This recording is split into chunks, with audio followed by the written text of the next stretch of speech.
So who was the speaker in this particular video? Martin Luther King Jr. I will tell you that there's a part of his title that's extremely important to recognize. And so I'm on a crusade to make sure that we talk about this part too. Because not only was he Martin Luther King, he was the Reverend Dr. Martin Luther King. And that becomes important. And for whatever reason, we don't want to talk about that part. And I'm not exactly sure why, but that is crucial to understanding where he's coming from in terms of what the movement was about. Because the movement was not for black people. The movement was for everyone. One of the things that's really interesting about that particular clip that I really appreciate is the fact that this was Dr. King's last speech. What's more important about this being than the fact that this is his last speech is why he was giving the speech. Which for me, I think it gives some clue as to why he was assassinated. Because Dr. King was in Memphis for a garbageman's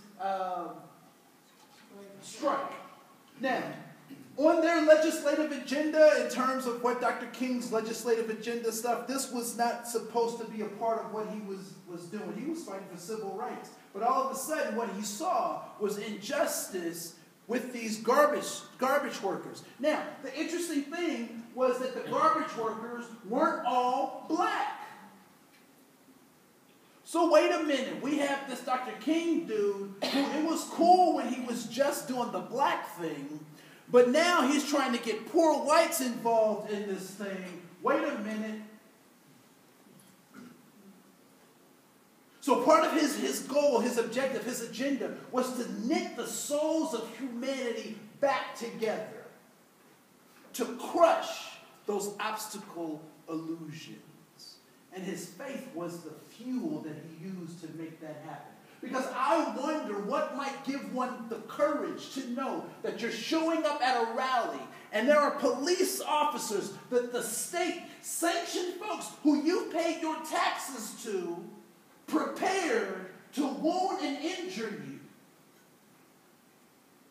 They have attack dogs that have been trained to harm and maim people, waiting on you that you've paid your tax dollars to fund and educate these animals that will now be used on you. That the system has billy clubs and fire hoses that you've given your good hard-earned tax dollars to, and now will be used on you. I wonder what would give one the courage. And I asked the simple question, what would give me the courage? And the only thing I can think of that would give me the courage is to understand that I'm doing this for something greater than myself. That I'm connected with the human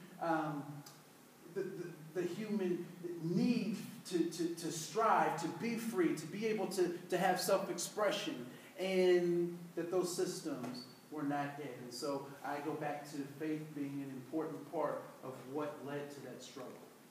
I'm not proselytizing, but I'm just talking about me. What would give me that strength?